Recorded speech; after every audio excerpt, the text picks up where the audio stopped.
It's from an old Scottish saying, trees haven't withered, the sun hasn't fallen from the sky, don't worry, you know, things will be fine. Keep things in perspective, really, which actually works well when you've reflected on the whole experience and make sure you get it right-sized. You know, it was what it was, basically.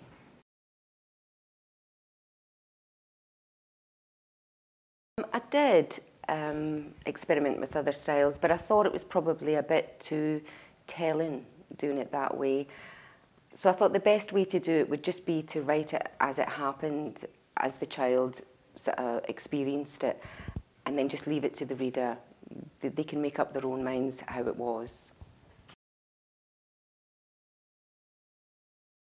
It wasn't hard at all, actually, because it's the speech I remember from my childhood, and the rhythms of it, it just seems really natural to me. It was not hard, it was not difficult, no. It probably changed them in as much as I had to sit and look at them for a long time and work them out and get them into perspective. So change them in, first impressions was it was probably fairly traumatic, thinking about it as a bad experience, some of this stuff, but then looking at it properly, taking your time over it, you realised the good side of things and the positive aspects of the experience. Cathartic, yeah, few tears, but that was okay because there probably wasn't a lot of crying at the time because you just had to cope and get on.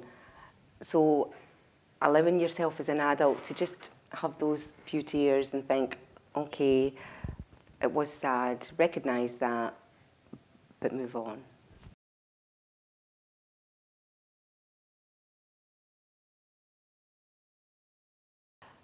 He did, but he was much more important than that. He was absolutely a lifesaver. He was, I cannot credit him enough for what he did. And it was only as I got older and an adult, he was so important, and never really got the chance to tell him and always felt bad. I kept in touch with him, you know, as an adult, but I wish I'd sat down at some point and said to him, do you realise how important you were, and do you realise what a good job you did of making me feel worthwhile, you know, what you've gave me to take out into the world, and how much you helped me. I don't think he had any idea. So that was more important, not the teaching, it was just I wanted somebody to know who he was and what he'd done and how important he was to me. And he needed to be honoured in some way, remembered.